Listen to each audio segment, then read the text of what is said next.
خواجہ آصف صاحب نے جو کچھ بولا وہ بالکل فوج کی مرضی سے بولا ہے. 2 جملے انہوں نے بولے ہیں, اگر آپ ان کے اوپر غور کریں تو ہم اپنے مستقبل کو اس اعتبار سے فورسی کر سکتے ہیں.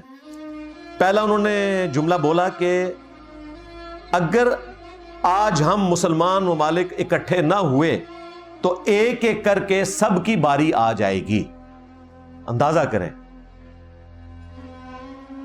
چوہے جتنا ملک ہے اسرائیل, اور دوسری طرف 2 ارب مسلمان, آلموسٹ کوئی 60 کے قریب اسلامک کنٹریز, اور وہ کہہ رہے ہیں ایک ایک کر کے سب کی باری آ جائے گی. یعنی ہم مانتے ہیں کہ ہم ان کا اس طریقے سے مقابلہ نہیں کر سکتے, کیونکہ اکیلا اسرائیل نہیں ہے نا, پیچھے سارے ان کے بڑے کھڑے ہوئے ہیں جنہوں نے ورلڈ وار 2 میں یہودیوں پر ہونے والے ظلم کا مداوع اس اعتبار سے کیا کہ وہ سارے یورپ سے یہودی اکٹھے کر کے تو فلسطین میں زبردستی انہوں نے بٹھا دیا. تو اس اسٹیٹ کی گارنٹی پہ تو یو کے اور فرانس اور امریکہ ہیں, سیدھی سی بات ہے. رشیا اور چائنا کو اس حوالے سے کوئی انٹرسٹ نہیں ہے, لیکن وہ 3 ملک تو اس کے پیچھے کھڑے ہوئے, سیدھی سی بات ہے. تو یہ بڑا خطرناک بلکہ خطرناک جملہ تھا جس سے عقل مندوں کی کانپیں ٹانگ جاتی ہیں. جو خواجہ آصف صاحب نے بولا کہ ایک ایک کر کے سب کی باری آ جائے گی اگر ہم اکٹھے نہ ہوئے.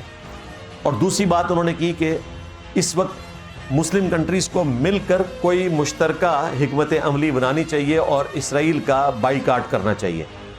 بائیکاٹ سے مراد وہ سفارتی طور پر بائیکاٹ کی بات کر رہے تھے. سفارت خانے جن ملکوں میں ہیں وہ ختم کیے جائیں, ان سے تجارت کا معاملہ ختم کیا جائے, اور اگر آرگنائز طریقے سے کوئی بائیکاٹ پروڈکٹس کا بھی ہو تو ہم اسے سپورٹ کریں گے, لیکن وہ آرگنائز ہونا چاہیے.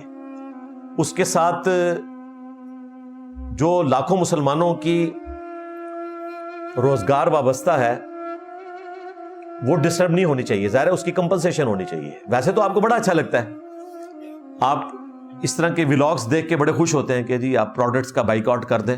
ظاہر ہے کہ آپ کی وہ پروڈکٹ نہیں ہوتی نا, تو آپ کو تو فرق نہیں پڑتا. ہاں, یوز کرنے کے اعتبار سے تو مجھے تو ویسے کوئی انٹرسٹ نہیں ہے. میں کولڈ ڈرنک نہیں پیتا, KFC, میکڈونلڈز, اسی طریقے سے بیکری آئٹمس, یہ کوئی میرا فخر نہیں ہے, مجھے اچھے نہیں لگتے. ہو سکتا ہے کہ اگر اچھے لگتے ہوتے تو میں آپ سے زیادہ استعمال کرتا ہوتا, لہذا میرا کوئی انٹرسٹ نہیں ہے. کاش ایسا ہو کہ اچھے طریقے سے بائیکاٹ ہو اور ان کی اکانومی کو واقعی ڈیمیج پہنچے, لیکن لوگوں کو یہ کہنا کہ جی آپ فاقے کریں.